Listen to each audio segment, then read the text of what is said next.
latest Gaza war, there was a woman who had just lost her husband to a car accident. And about a month after her husband died, her son got called into battle in Gaza. And she was going out of her mind. She didn't want her son to go. She lost her husband. But what was she going to do? The Israeli army called, and she was a patriot, and she believed her son should serve the army, and he went into battle.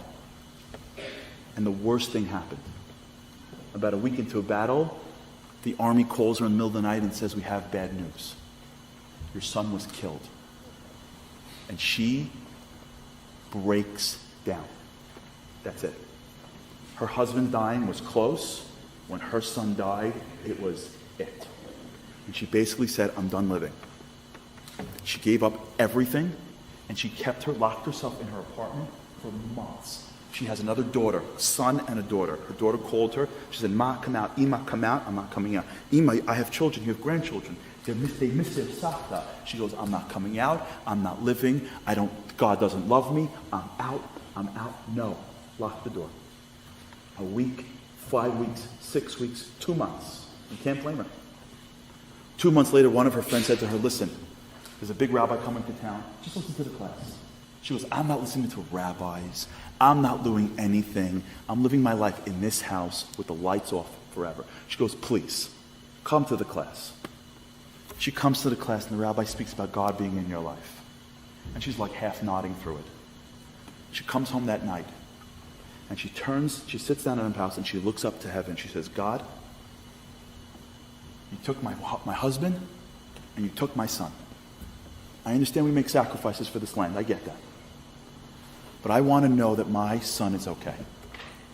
Her son's name was Devere.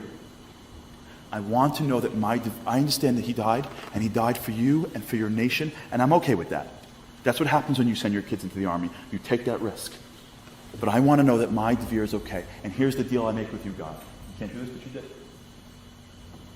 I'll know that you're taking care of him, and I'll be okay with it. But I want to give my Devere one more hug.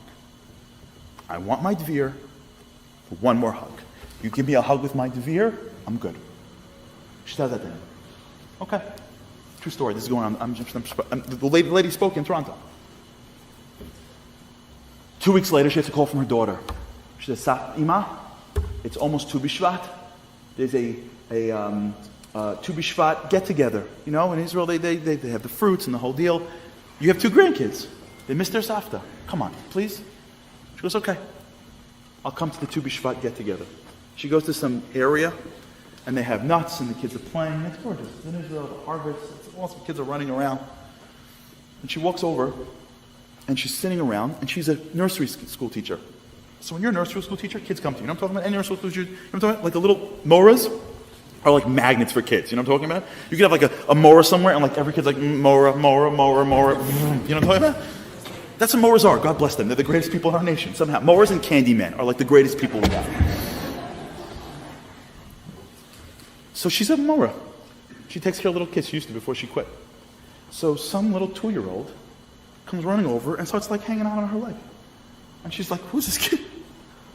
So she's like playing with him a little bit, and all of a sudden, like, you know, the mom comes over to like try to pull the kid away, and the kid won't go, and she's playing with him, and she's like, "Oh, it's okay, I'm a mora, I'm okay." And she's seeing her grandkids in the distance, and this little kid's literally attached to the leg, and this mom looks like she just can't get it together.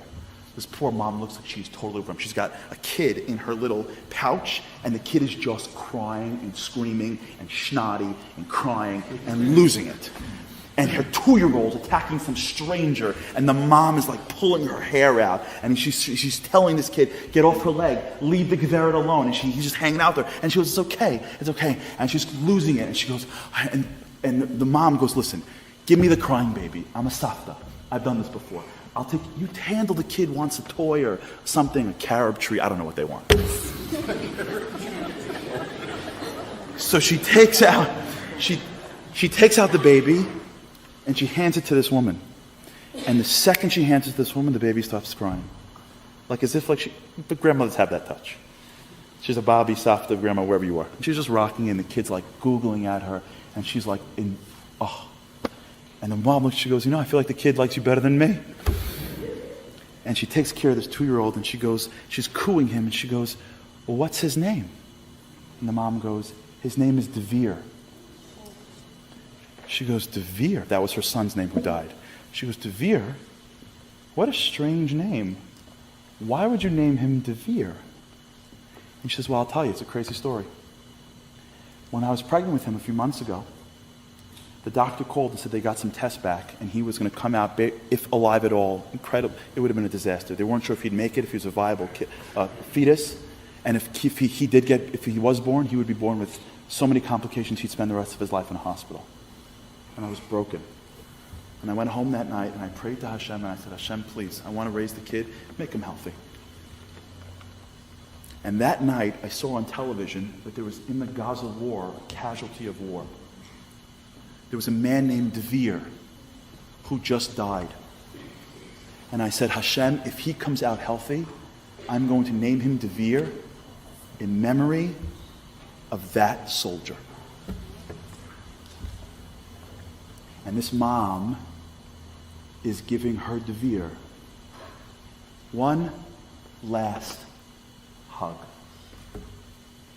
You see, if this would happen once, it'd be cool. I did a video 2 weeks ago about thank you Hashem. Some of you may have seen this before. I got a hat. You know what's amazing? I did this thing. I missed my friend's wedding, and I spent the whole day saying thank you Hashem, and at night I got a package. Can I tell you something amazing?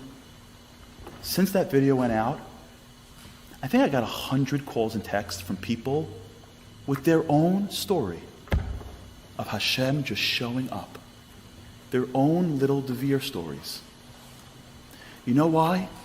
Because when there's a big story out there, everybody knows. But we don't know of the little stories. They don't make it to the news. Now, Instagram, apparently it does. It's a new thing. So we think that God is big.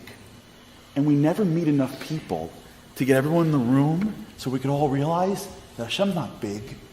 Hashem is also right with us. All of our little mices, our stories, they never make it. So we don't know that millions of people have their Devere stories. Because God is not just Elokeinu. He is Echad. He's Bekerev Haaretz. He is mine and your dad. And can I tell you something? As much as you think you're not worthy of him, that's not how parenting works. If you have Rahmanis on your children, you can guarantee God has more mercy on you. And maybe our job in this world is to stand up and to start to look for him. To stop waiting for some major miracle to be inspired and to start seeing him in everything that we're doing. Maybe our job is to see God in our regular lives and to point him out and to feel his embrace.